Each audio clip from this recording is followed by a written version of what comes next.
Dans cet atelier d'usinage de la banlieue de Pau, on fabrique habituellement des pièces pour l'aéronautique ou l'aérospatiale. Mais à la demande de cet homme, Bruno Rouillet, c'est pour façonner le boîtier d'une montre que l'on taille aujourd'hui dans le titane, une opération des plus délicates. Les outils ne taillent pas aussi bien que dans l'acier qu'on peut retrouver sur des montres conventionnelles. Euh, donc il y a beaucoup de cases d'outils, donc il y a beaucoup de programmation, beaucoup d'opérations de réglage sur ce type de matériaux pour en retirer la quintessence et surtout un état de surface parfait. Une perfection que Bruno recherche dans tous les composants de ses montres. Le cadran est réalisé en saphir par une autre entreprise de la région qui fabrique des hublots pour la NASA.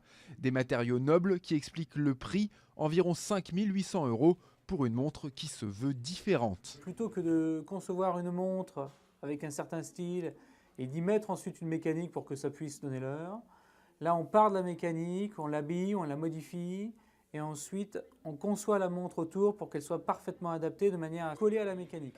Un domaine qu'il connaît par cœur, Bruno a longtemps été ingénieur dans les sports mécaniques. Il y a rencontré Arnaud Besnier, un ancien pilote de moto, lui aussi passionné de montres.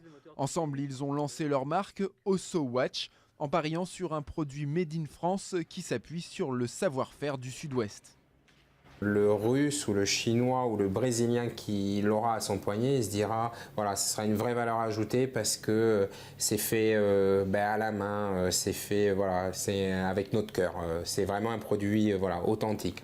Reste qu'il est difficile de se faire une place dans le monde de l'horlogerie de luxe dominée par les Suisses.